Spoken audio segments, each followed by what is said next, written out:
السلام علیکم دوستو۔ پی ٹی آئی کا قافلہ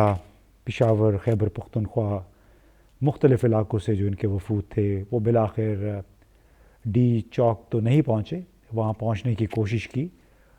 مگر وہاں پہ شدید قسم کی شیلنگ ہوئی، ہوائی فائرنگ ہوئی۔ اس کے نتیجے میں تمام مظاہرین کو پسپا ہونا پڑا چائنا چوک کی طرف۔ اس درمیان میں تقریباً 1 کلومیٹر سے بھی کم کا فاصلہ ہے، لیکن بہرحال یہ لوگ پیچھے آئے۔ یہاں پہ آ کے انہوں نے کیمپ کیا، یہیں پہ بشرا بی بی نے خطاب بھی کیا، اور اس کے بعد رات گئے تک ایک آنکھ مچولی ہوتی رہی، بڑی وقتاً فوقتاً شیلنگ کرتے رہے پولیس والے، رینجرز والے، اور آس پاس کی علاقے میں لائٹس بھی مکمل طور پہ بند کر دی گئی تھیں۔ اور ہم جس وقت وہاں پہ موجود تھے رات 9 بجے کے قریب، اس وقت بھی فضا میں بڑی شدید آنسو گیس کی بو آ رہی تھی، اور مقصد آنسو گیس کا یہی تھا کہ لوگوں کو اکٹھا نہ ہونے دیا جائے۔ اب اسی دوران پھر عمران خان کا ایک پیغام بھی آیا جیل سے، اور اس میں انہوں نے اپنے ورکرز کو، لیڈروں کو شاباش دی کہ جو اپنے حقوق کے لیے پرامن احتجاج کر رہے ہیں۔ ان کا یہ پیغام تھا کہ آخری بال تک لڑتے رہیں گے، مطالبات پورے ہونے تک پیچھے نہیں ہٹیں گے۔ انہوں نے یہ بھی کہا کہ محسن نقوی وزیر داخلہ کی ہدایت پر جس طرح رینجرز اور پولیس نے نہتے اور پرامن شہریوں پر فائرنگ کی، اس کا انہیں حساب دینا پڑے گا۔ ساتھ میں انہوں نے کہا کہ فوجی عدالتوں میں ان پر کیس چلانے کی جو دھمکیاں دی جا رہی ہیں وہ بھلے وہ کر لیں، جو کرنا ہے کر لیں، میں اپنے موقف سے پیچھے نہیں ہٹوں گا۔ اس دوران انہوں نے اوورسیز پاکستانیوں کا بھی شکریہ ادا کیا اس تمام تر پروسیس میں پی ٹی آئی کی مدد کرنے کے لیے، اور وہ میں اس کا بعینی شاہد ہوں کہ بہت سارے لوگ تھے غیر دوسرے ملکوں سے اپنے یہاں پہ کانٹیکٹس کے ساتھ، وہ ان کو فون کر کے کہہ رہے تھے کہ آپ راشن پہنچائیں، پانی، خوراک جو بھی ہے وہاں پہ پہنچائیں، ڈی چوک میں یا چائنا چوک میں جہاں پہ بھی مظاہرین یا مارچ کرنے والے اکٹھے ہیں، کیونکہ انہوں نے کہا کہ ہمارا مشن تو ایک ہے اور وہ ہے عمران خان کی رہائی۔ یہی بات بشرا بی بی نے بھی کی، اور اسی دوران پھر آپ نے محسن نقوی کے بیانات بھی سنے ہوں گے کہ ہم لاشیں نہیں دیں گے ان کو، لیکن فوج کو بھی بلا لیا گیا آرٹیکل 245 کے تحت، اور شر پسندوں کو، یہ ان کے الفاظ ہیں کہ شر پسندوں کو دیکھتے ہی گولی مارنے کا حکم دیا ہے۔ اس کے ساتھ ہی خود ہم نے دیکھا کہ کس طرح جو انڈیویجول جہاں بھی ان کو 1-2 مظاہرین اکیلے نظر آتے تھے تو پھر پولیس والے ان کا پیچھا کر کے ان کو گرفتار کر کے وہاں سے لے جاتے تھے۔ محسن نقوی نے ایک اور بڑی زبردست بات کہی کہ اس مظاہرے میں گلگت اور کشمیر سے تعلق رکھنے والے جو لوگ شامل ہیں ان کو اسے گریز کرنا چاہیے، کیونکہ یہ علاقے تو پاکستان کا حصہ ہی، وہ پاکستانی شہری ہی نہیں ہیں کشمیر اور گلگت سے تعلق رکھنے والے۔ تو یہ اس کے ساتھ انہوں نے بیان تو یہ دے دیا، بعد میں جب لائٹس بالکل آف کر دی گئیں 7 بجے کے بعد، تو اس کے ساتھ ہی حکم دیا گیا آپ پارا، بلو area, super market F6، F7، G9 یہاں کی تمام مارکیٹوں کو زبردستی بند کرنے کا حکم دے دیا گیا، اور بظاہر یہ لگ رہا ہے کہ شاید کھانے پینے کی سپلائی کو بالکل محدود کرنے اور نہ ہونے کے برابر کرنے کے لیے ان مارکیٹوں کو بند کرنے کا حکم دیا گیا۔ اور یہ تیسرا دن تھا مسلسل جب خاص طور پہ بلو ایریا تمام کا تمام بند رہا کنٹینرز کی وجہ سے۔ اور اب سوال یہ پیدا ہو رہا ہے کہ کیا یہ بلو ایریا کو بھی اسی طرح غزہ میں تبدیل کریں گے، یعنی بلو ایریا اور مظاہرین کے ساتھ وہ سلوک ہوگا جو اسرائیل نے غزہ کے فلسطینیوں کے ساتھ کیا، ان کا محاصرہ کر کے ان تک کا شے خوراک کی ترسیل بند کی اور انہیں وہ علاقہ پھر چھوڑنے پر مجبور کیا۔ ابھی بہت بڑا امتحان ہے عمران خان کا، ان کے ساتھیوں کا، کہ آیا وہ اپنے مطالبے پورے ہونے تک یہاں ٹھہر پاتے ہیں یا نہیں، کیونکہ بنیادی 3 مطالبے ہیں، وہ یہ ہے کہ ان کے خلاف جتنے بھی کیسز ہیں وہ ختم کیے جائیں، لاہور میں ڈاکٹر یاسمین راشد، عمر سرفراز چیمہ، میاں محمود رشید اور سینیٹر اعجاز چودھری سمیت کئی لوگ ہیں جو گرفتار ہیں بغیر ٹرائل کے، تو ان کی رہائی، اور پھر چوری شدہ بینٹیئر جو 8 فروری کے انتخابات میں جو الیکشن فراڈ ہوا اس کی واپسی. تو کیا ان تمام مطالبات کے منظور ہوئے بغیر یہ مارچ اس مرتبہ ختم ہو جائے گا؟ اگر اس طرح ختم ہو گیا تو کیا وہ پھر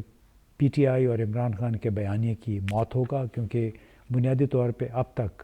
اپنی گرفتاری کے بعد سے اب تک انہوں نے جو موقف اختیار کیا ہے وہ یہی ہے کہ نہ تو یہ کیس جینوئن ہے، نہ ہی جو حکومت ہے وہ اس کی کوئی ساکھ ہے، کیونکہ یہ فارم 47 کی بنیاد پہ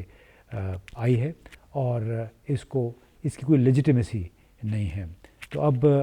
سوال یہ پیدا ہو رہا ہے کہ کیا جو بشرا بی بی کو جس طرح آگے کیا گیا ہے، کیا وہ پارٹی کو مزید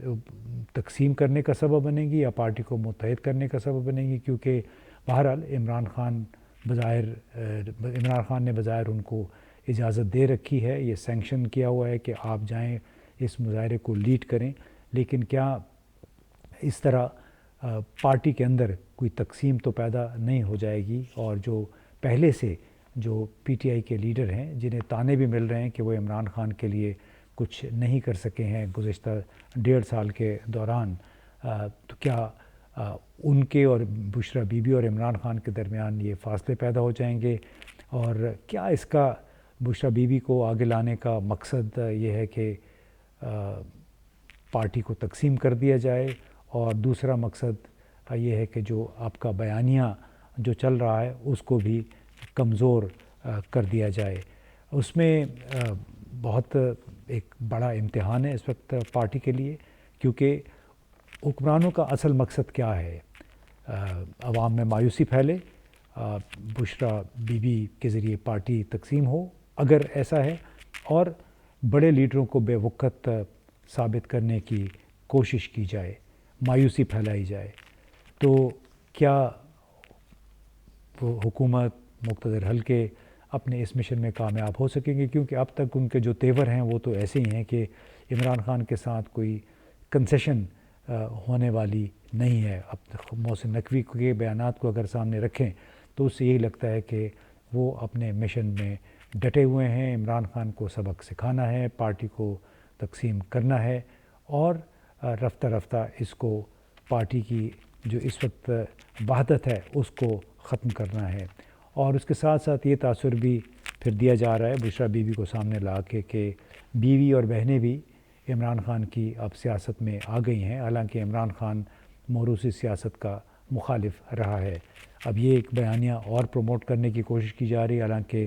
2 مختلف سچویشنز ہیں. اس کیس میں تو عمران خان نے اپنے کسی خاندان کے فرد کو کوئی سیاسی عہدہ نہیں دیا ہے، کوئی سرکاری عہدہ نہیں دیا ہے، بلکہ ان کی بہنیں ان کی رہائی کے لیے، ان کے کیسوں کے خاتمے کے لیے